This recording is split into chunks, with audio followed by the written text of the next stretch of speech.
Hey there, fellow marketers, Professor Wolters here, and today what we're going to talk about are the do's and don'ts of word-of-mouth marketing, because buzz marketing, word-of-mouth marketing, this is how things grow, because you want people to share their good experiences with your products and services so it kind of expands faster. Because let's be honest, we all trust our friends' review way more than some commercial we see online, right? And so we want to think about that. And so when I go through these do's and don'ts, I just want you to have these in mind when you're thinking about helping your clients spread the good word about your product or service.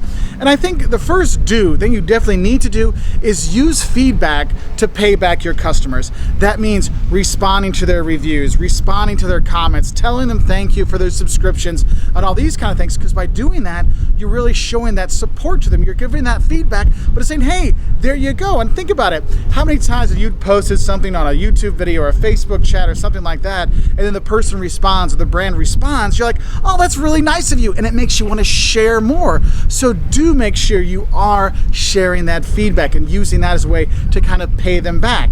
Another thing with word of mouth marketing, you need to be open. You have to allow for the good and the bad when it comes to comments, and to reviews and things like that. Because here's the thing. If all the reviews are 5-star reviews and everything sounds great, do people really trust those reviews? I mean, I'm sorry, nothing is all 5 stars. There are people that get a cold meal. There are the people that aren't super happy with their dish. These things do happen, so it's not all 5-star. If you make it so we only accept 5-star reviews, well, then it's not really legit. I mean, I know for eBay sellers and Amazon associate sellers and all those kind of things, Amazon partners, I've gotten it where they've sent me stuff like, oh, if you don't like the product, let me know, and before you don't give me a 5-star, we'll try to fix it. Otherwise, I'll give you a bad review as a buyer. And I'm like, what the hell? That's not open. I can't trust you. You don't want that. You want to be open. You want to be accepting of the good and the bad, because you can grow from that. And going along with that, another do I have for you is always demand honesty. You want them to be honest about your product, because one, you can learn what you're doing right, what you're doing wrong from them.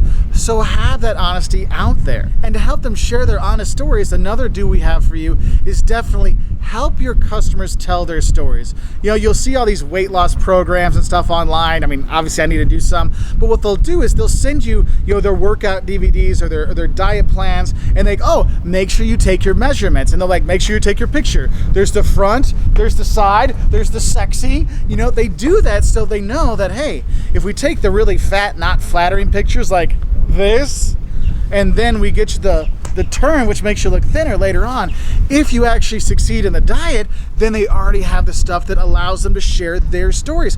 I'm helping them share their stories. Back in the day, Beachbody with their P90X routines and stuff like that, when they would buy the DVDs, it would come with a chart. Where were you on the first week, the 7th week, the line when you finished, and so you could like track it, and then people would make their own videos to say what their adventure was. And so you have that.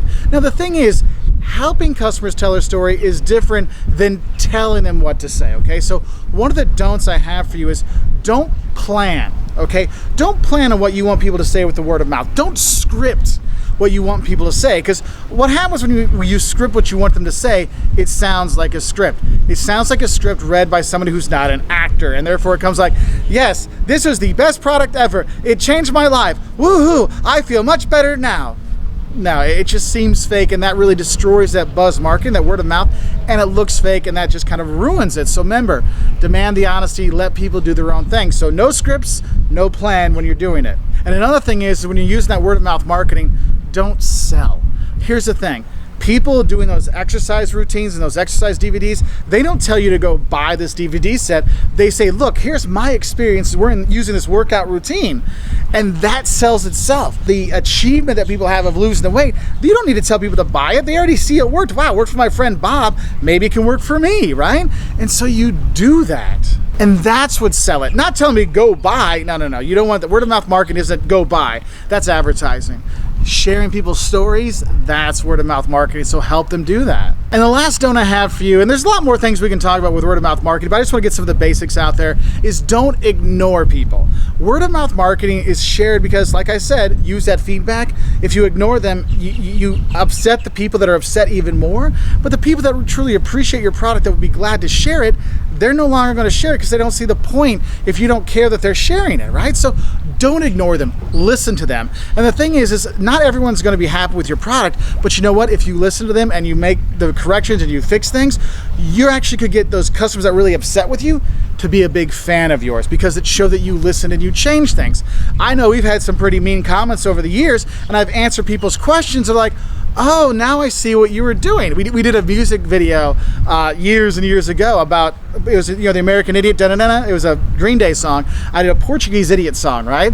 And in there, like, this one guy got on, he's like, you're horrible. You deserve the same fate as Saddam Hussein. I mean, that's how long ago it was. And I'm like, whoa, that's pretty rough. And I wrote him out. I was like, hey, I just want you to know this is a parody song. And I sent him like Canadian Idiot by Weird Al, and I showed American Idiot by Green Day. And then the guy's like, oh, I get it now. Right, I'm sorry. He became a huge fan. For years, he was sharing our videos, So it's amazing, like, if you don't ignore people and you actually talk to them, how it can really get them to share your content, share your business, share your ideas and stuff that really can help out. So I hope this helps you know a few of the do's and don'ts of word of mouth marketing, so you can help grow the buzz around your product or brand or service or website or whatever. So I wish you all the best, and bye from here on windy Tybee Island.